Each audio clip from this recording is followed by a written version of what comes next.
Gnosis, Part 2. This video, my friends, we're going to be talking about the Corpus Hermeticum, reading from the Corpus Hermeticum, and tying it into an idea of reverence. I'm going to try to keep this mystery dialogue brief. We're going to dive in, my friends, and this is for those with eyes to see and ears to hear.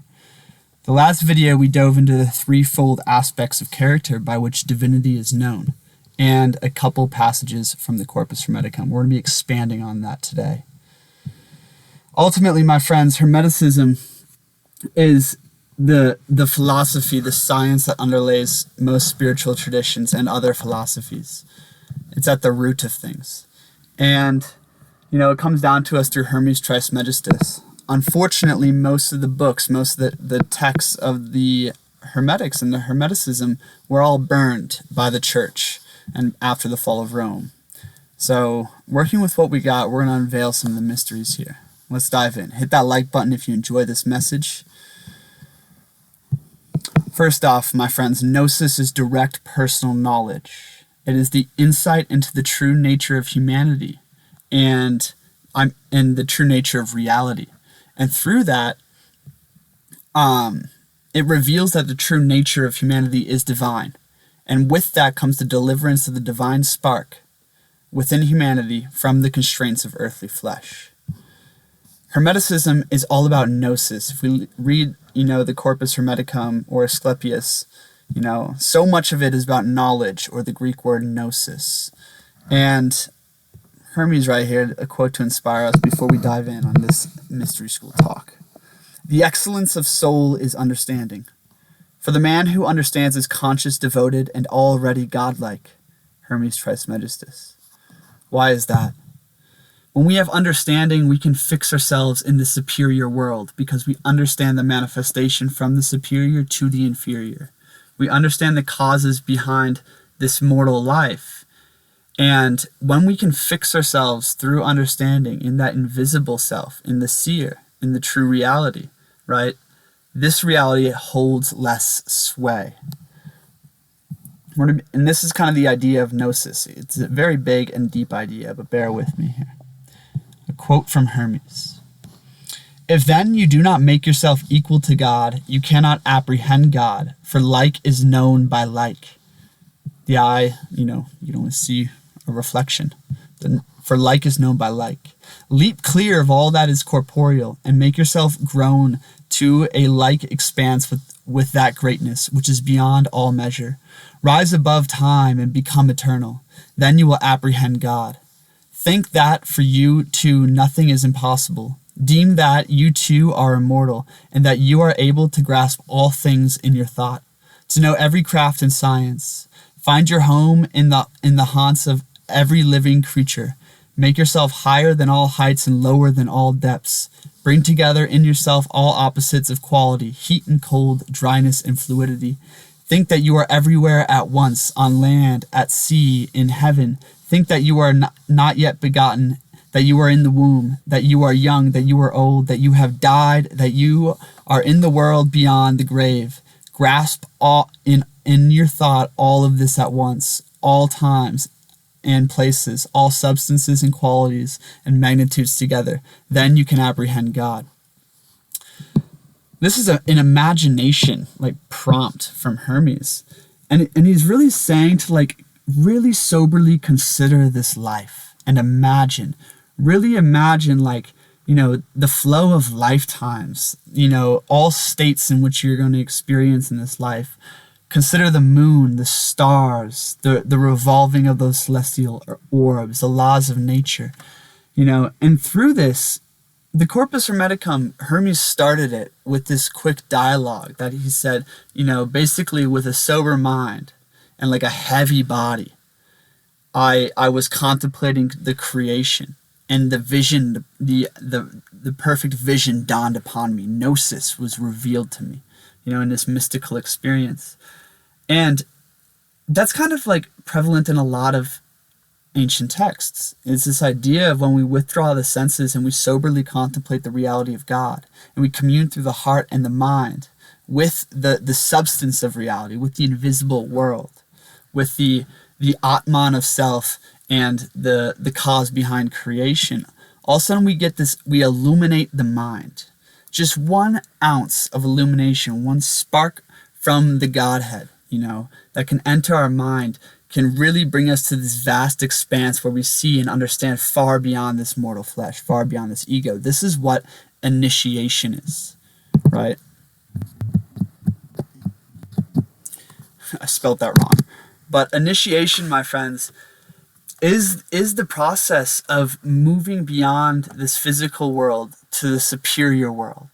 And through deep processes and occult practices, the initiate goes through this basically this death, and they transfer over into the super sensible world, as Rudolf Steiner calls it, right? And they gain knowledge of higher worlds. They gain knowledge of the causes behind manifestation. They commune with God, right? And then they come back as heavenly messengers. This is what initiation is for, is helping the initiate glimpse beyond the physical world, so that God is not just an idea he believes in, but an understanding, a knowing, a deep connection to the life beyond, to the eternal self. That's what initiation is. Drop a comment below if you want to go deeper on initiation. I want to make a further video on that. And then Hermes continues on in this quote. But if you shut up your soul in your body and abase yourself and say, I know nothing, I can do nothing, I am afraid of earth and sea, I cannot mount to heaven, I know not what I was, nor what I shall be, then what have you to do with God? Hermes Trismegistus. What he's saying, my friends, is so much of the modern, just like society and religious dogma and all this stuff is like telling us we're less than, we must be saved. But Hermeticism is about realizing that the divinity within man, and realizing that you are God's brother, that that the true self is God, essentially, right? And that a huge tenet of Hermeticism, and to grasp this kind of knowledge, it takes 2 deep things. Not intellectualism, but understanding. It's a deeper quality, of Gnosis. It takes a mind akin to that kind of knowledge. One who has been gifted qualities of intelligence. The other side of Gnosis is courage and will. The courage to, to think big, to dream big, to commune with God, to have that strength, that fire within you, to rise, to ascend onto heaven, because fire ascends onto fire and earth descends onto earth. And to not have a soul that's moist, but to have a soul that's dry and hot, in the words of Heraclitus, right? So if you shut yourself in a body and say, I can know nothing, I can do nothing, I'm afraid, right? Then what have you to do with God? Your immortal true nature, it holds no fear. How can you reach it if we're coming from a place of fear? Okay. So that's the main passage I wanted to hit on. There's so many others, though, in this book that we can dive in. I want to reiterate one point here from book 10. The soul's vice, or the vice of soul, is ignorance. For the soul who hath no knowledge of the things that are, or no gnosis of the things that are, or knowledge of their true nature, or of the good, is blinded by the body's passions and tossed about. Without knowledge, my friends, we cannot know where to fix ourselves. We don't understand what's going on. We don't fix ourselves in the good, in the reality, because we have no connection to it. And the thing is knowledge, gnosis, is attained through the studies in the mysteries of God and through the vision. And the vision draws you upward, right? In book 4, Hermes says something like, when you apprehend a clear vision, right, of the monad, that vision will draw you upward like a magnet. And the more you come to understand the vision, right, the more reverent you will become, the more you will understand it. It builds on itself, right? For instance, how can you be reverent to that which you don't understand, right? There's a lot of people who have a lot of blind faith in God. but they're not truly reverent of it because they can't see it. How can we honor something? How could you honor, your lover if you don't see them at all, if you don't understand them? Like when you fully understand a lover or yourself or, the mysteries of this life, you gain deep reverence for it. And this reverence, this kind of piety, it infuses into all of your life. Like through the good and bad situations, through all the different ceremonies that come into your life, you start to see everything with reverence and everything as part of this, divine good, right? Understanding and knowledge breed reverence, and reverence determines where you end up. This is the key I want to make in this video, my friends.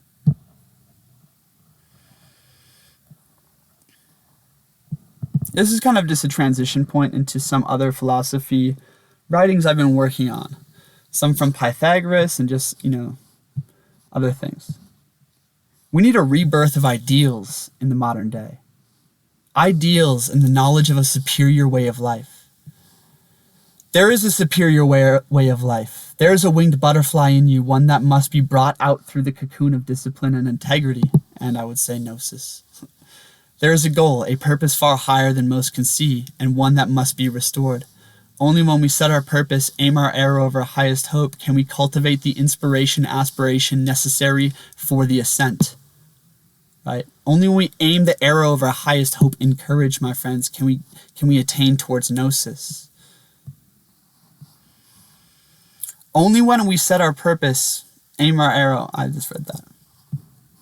We are now caterpillars crawling through the underworld to rise out of the muck of humanity, the muck we all roll about in internally and externally, and to stride forth resolutely as a son of the morning. That is the ideal. And to do that, my friends, Gnosis and the mysteries must be reestablished through mighty brothers and sisters, who have the inspiration and aspiration to strive and aim their arrow of their highest hope beyond man, as Nietzsche would say. To aim, beyond this to aim at immortality, to aim at the immortal nature within you, right? The actualization.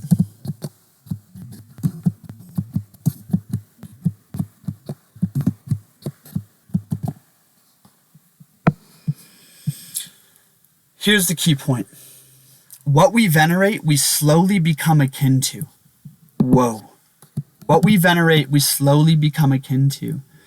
Let's say we worship, Bruce Lee. Right? We worship him. We worship martial arts and Bruce Lee. Like, we will slowly become more and more like him. If we worship a celebrity that's all about mumble rap music, money and flexing, right? We're going to want a nice car. We're going to wear fancy belts. We're going to slowly become akin to him. We're going to start talking like him. Whatever we worship, we slowly become akin to. Back in the day, in the days of ancient Greece, in the classical period, right? Men and women worshiped that which was truly great. And therefore, great men and women were the product of the fruits of society.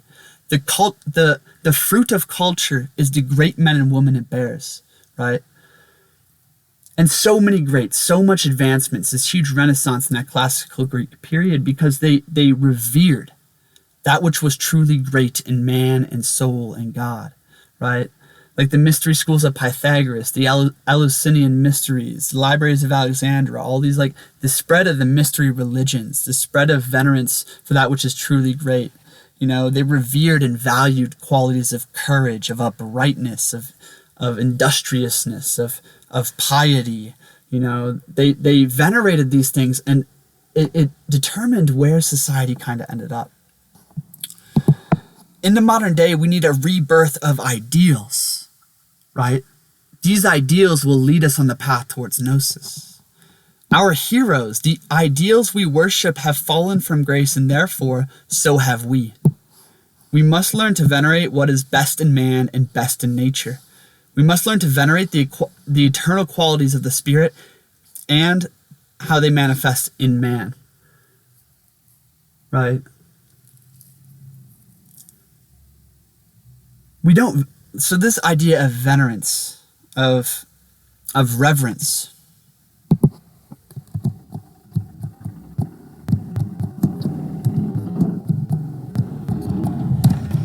of reverence and venerance is so crucial. Because, like, for instance, a hermetic practice, for instance, would be communing with the sunrise and the sunset. The sunrise, letting the light filter through your eyes and awakening your soul with joy, like with the birds, and communing with that spirit of that hour.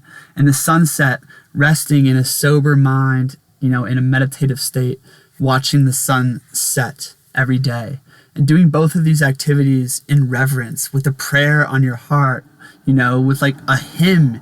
Think about all the hymns in the Bible, all the Psalms. There's an entire Hermetic text of the very few Hermetic texts. That's the hymns of Hermes. Hermes sang hymns, my friends. And it's like these hymns are of venerance. They're of reverence of the true good. And like we must start at venerating that which we can understand. We cannot venerate. We cannot have reverence for that which is beyond us. So if the highest thing we can venerate, and have reverence for is maybe the image of the master, or, some, like teacher, or some individual or qualities in individuals that we want to aspire to, that's a great stepping stone, because then we'll move towards that, right? And maybe we'll gain greater understanding and a greater view of the true good, the invisible world, right? We'll gain greater insight into the doors of the invisible. And eventually we'll have to carve out our own, create our own practice, build our own practice around reverence and veneration. And we need a rebirth of piety in order for Gnosis to be attained. In the Hindu tradition, there's this idea of Gnosis, or this kind of knowledge through faith. Through faith, okay? In this tradition, it's through understanding. But that understanding is only built upon through faith and reverence, right? And this is where piety is a lost virtue. Like, to be impious back in the day would have been unthinkable. But now to like pray openly, to be like a really like pious, wild man of the heart is seen as weird. It's seen as crazy. It's so unnatural for people. And like I myself, I pray a lot. Like I'm very reverent in what I do, and it's amazing because that reveals shit to you beyond the physical world. It opens your mind to the invisible workings. And through reverence, that's how we constantly reattune ourselves to the immortal nature within and without, to the eternal truth, the invisible reality. Without reverence, we cannot attune ourselves to that reality, properly over time. Without such veneration, we cannot move toward the good, nor what is best in man. The veneration of the good we can see, of the ideal. Without the veneration of the good we can see, of the ideal, we will never approach a higher perception and understanding of the superior life, or the immortal divine nature within man.